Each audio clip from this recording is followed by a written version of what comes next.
रख लो बीजेपी वालों, लोकसभा चुनाव में बीजेपी को किया था हमने हाफ, किया था कि नहीं किया था हाफ? कितनी सीट आई? हाफ हो गए थे, 10 से 5 पर लुढ़क गए। 10 में भी बड़ी मुश्किल से सरकार बनाई थी, दुष्यंत चौटाला की मदद से सरकार बना ली थी, तो पिछली बार भी काम कर दिया था। इस बार तो दुष्यंत चौटाला का ही काम हो गया। बीजेपी वालों मैं आपको कहना चाहता हूं, हिसाब आप हमसे मांग रहे हो तो हिसाब लो। लोकसभा चुनाव में हरियाणा ने आपको किया था हाफ, विधानसभा चुनाव में आपको कर देंगे साफ। चुनाव में किसी कारणवश आगे पीछे कुछ हो जाता है तो 5 साल तक दिखाई नहीं देते, लेकिन उस नतीजे आने के बाद लगातार आपकी आवाज बनकर जो केवल हरियाणा ही नहीं पूरे देश में गूंज रहे हैं मेरे भाई राजगोपाल जी, उनको मैं बहुत बहुत इस बात पर बधाई देता हूं।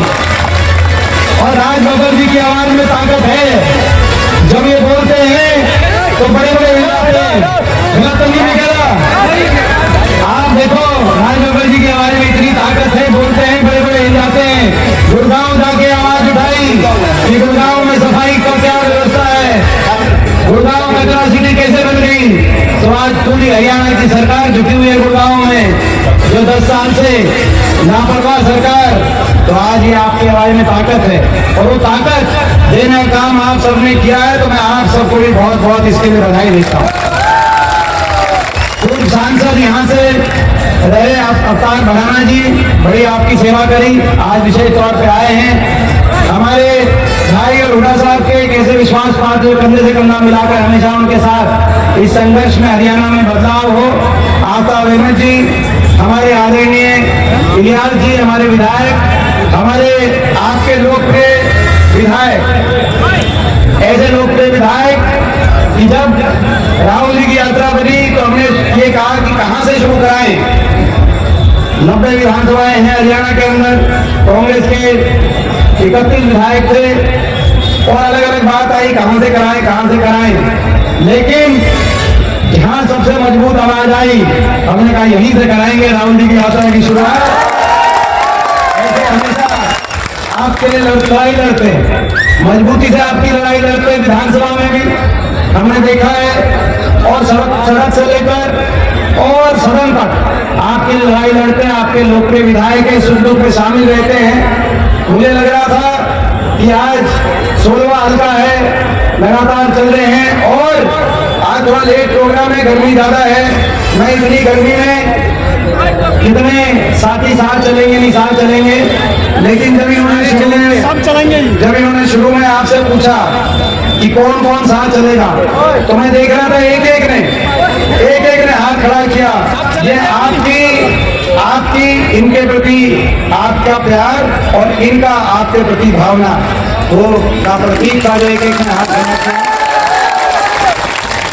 हमारे मोहन जी, सभी सम्मानित मंच, एक का नाम ना लेते हुए, कोई ज्यादा भाषण का नहीं, आज तो चलने का प्रोग्राम, भाषण का तो क्या है, और क्यों चल रहे हैं, हिसाब मांग रहे हैं इनसे, हरियाणा मांगे हिसाब।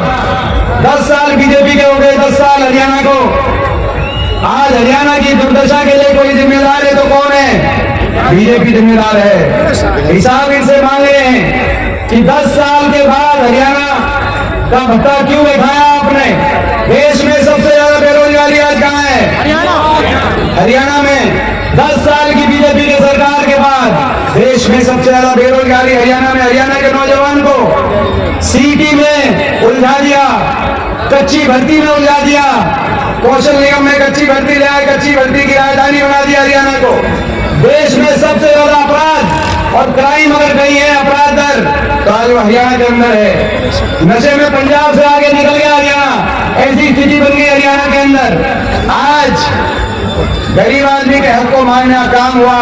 जितनी योजनाएं चल रही थी एससी समाज की, बैकवर्ड समाज की, बीपीएल के 36 बिरादरी के परिवारों की जो योजनाएं चल रही थी हमारे समय, 100 गज के प्लॉट की स्कीम, पीने के पानी की टंकी, टूटी और मुफ्त पानी के कनेक्शन की स्कीम, वो सारी स्कीम खत्म करके पानी के बिल पकड़ा दिए गरीब आदमी के हाथ में। ऐसी ये सरकार साबित हुई।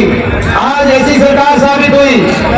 देश में सबसे ज्यादा बेरोजगारी, देश में सबसे ज्यादा महंगाई, सबसे ज्यादा अपराध तो है ही, लेकिन सबसे ज्यादा सरकार का घमंड भी अगर कहीं देखने को मिला तो बीजेपी की हरियाणा की सरकार में देखने को मिला। आपने देखा होगा कोई ऐसा वर्ग नहीं जिस वर्ग के ऊपर अत्याचार नहीं किया हो, और कोई ऐसा वर्ग नहीं वो सड़क पे ना आया इस सरकार में और उस सरकार ने उस वर्ग का अपमान ना किया हो।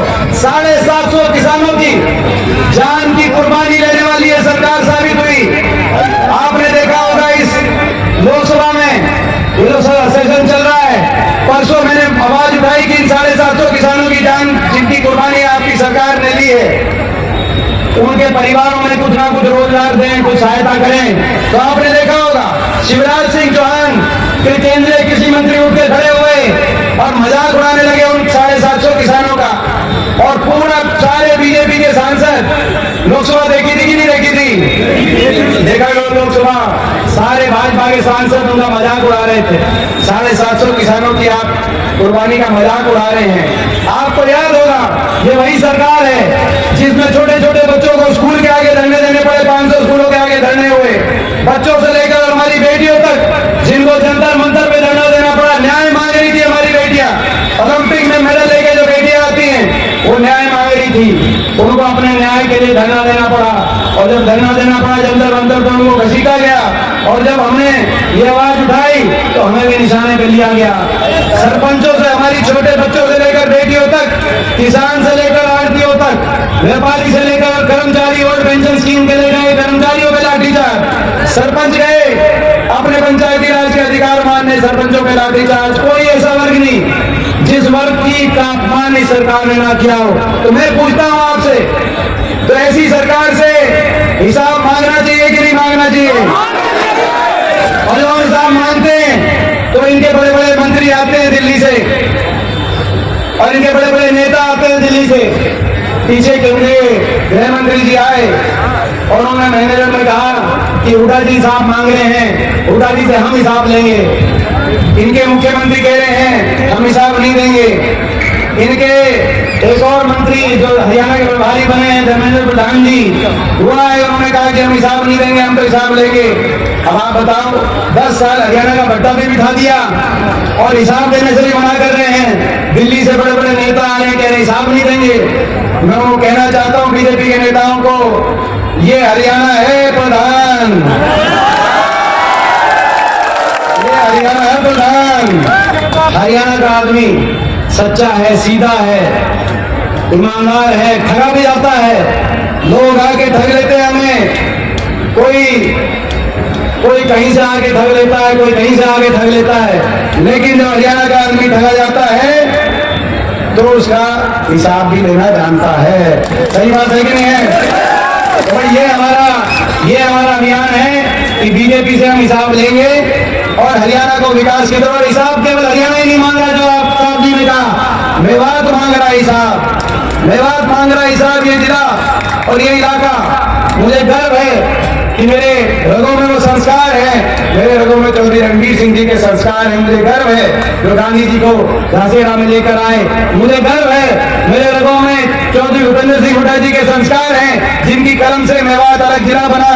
और भाई मैं समझता हूं कि आज ये 10 साल से जो भेदभाव, जो अनदेखी इस इलाके के साथ हुई है, आज हिसाब मांग रहा है ये इलाका। क्या हुआ?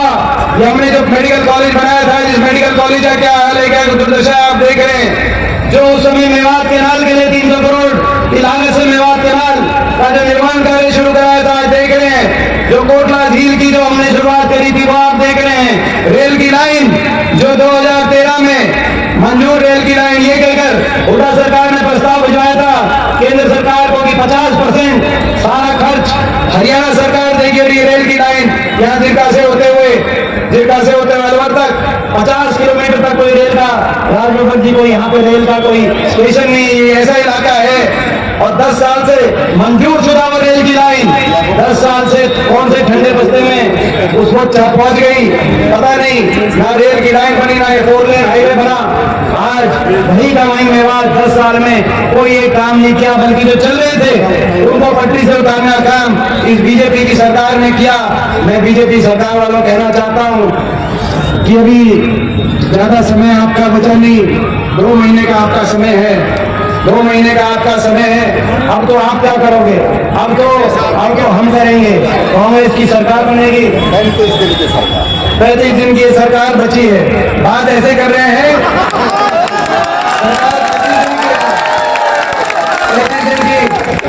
अभी बीजेपी वालों को कहना चाहता हूं, आप तो कह रहे हैं कि हम हिसाब नहीं देंगे, हुड्डा साहब से हिसाब लेंगे। कह रहे हैं हम हिसाब नहीं देंगे 10 साल का। अगर आप मुझसे